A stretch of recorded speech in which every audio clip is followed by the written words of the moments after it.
integrative class, also known as the beach class. I'm Melissa Connaughton. I am also an environmental science research management student here at California State University Channel Islands. After first learning about sand mining last year, I was inspired to team up with Alyssa and students from the beach class to create a story map to visualize the global impacts of illegal sand mining. This project has allowed us to integrate science, art, and technology to communicate the pressing issue of illegal sand. Most people would be shocked to find out just how often sand is used in things we use every single day. It's in your wine, it's in your toothpaste, clothes you're wearing, the computers and phones that we rely on every single day. In fact, sand is the second most consumed commodity behind water and the second most illegally traded substance behind drugs in the world.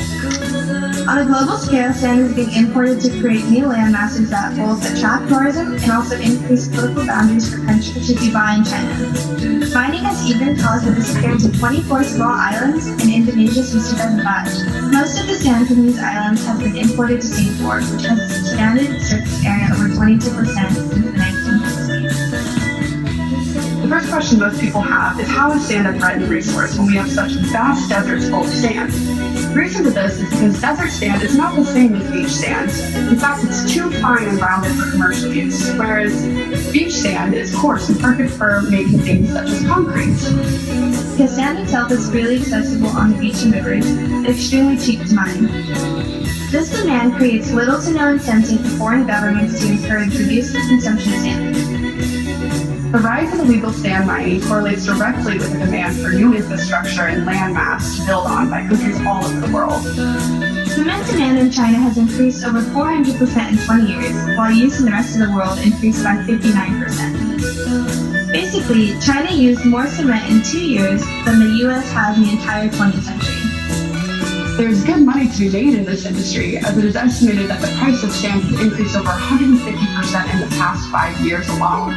In India, the sand mafia is estimated to make around $250 million a year on illegal sand mining. With an issue with larger sand mining, many consequences arise. Illegal sand mining is threatening the water supply of communities and causing our groundwater to deplete. Dredging also has detrimental effects to both the marine and terrestrial environment. Because most of the inland riverbeds have been completely depleted of their sand supply, dredging now takes place on the open ocean, where big boats go out and essentially vacuum up the sand from the bottom of the seafloor. This can also have direct consequences to the beaches onshore, as their natural sand supply has now been depleted both on the inland and outside in the open ocean. The following performance is an artistic depiction of the impacts of sand mining. For more information on sand mining, check out our story map on illegal sand mining on ESRM.com. Thank you for listening, and we hope you enjoy the following production, Save Our Sand.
Ladies and gentlemen, this concludes our 2019 performance of Arts Under the Stars.